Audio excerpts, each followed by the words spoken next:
How to fix auto touch screen on Android. Hey everyone, today we're going to look at how you can fix auto touch or ghost touches on your Android device. Many of you might be facing this issue where you have accidental touch on your screen and it might be dialing someone or some of your apps might be open. We're going to see how you can fix this.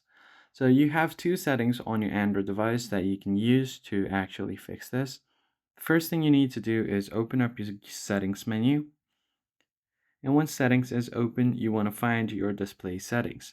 But before we do this, I want to recommend you that if you have your screen protector or your phone case, you might want to remove those because most of the times they might be catching some ghost touches, or even if you haven't touched anything, it might register as a touch.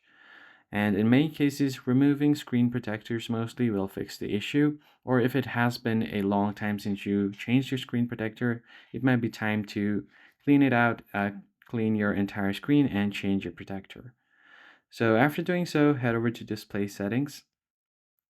Once you are in your display settings, you want to scroll down until you find this option called accidental touch protection. Simply go ahead and turn this one on.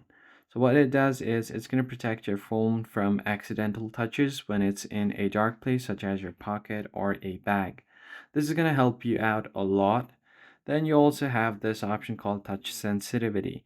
Right below that, it will increase your touch sensitivity if the screen for use with screen protectors. You might want to turn this one off because if your screen is too sensitive, then it might register those ghost touches or accidental touches. These are the two things that you can change from your settings menu. Now, what you can also do is restart your device. Most of people don't know, but it works like a charm in most of the cases. This usually fixes everything. So if you just go ahead and restart your device, it's going to easily go ahead and fix the problem once you reboot it. I hope this tutorial was helpful to you guys. If so, hit the like button down below, subscribe to our channel, and I'll see you guys in the next one.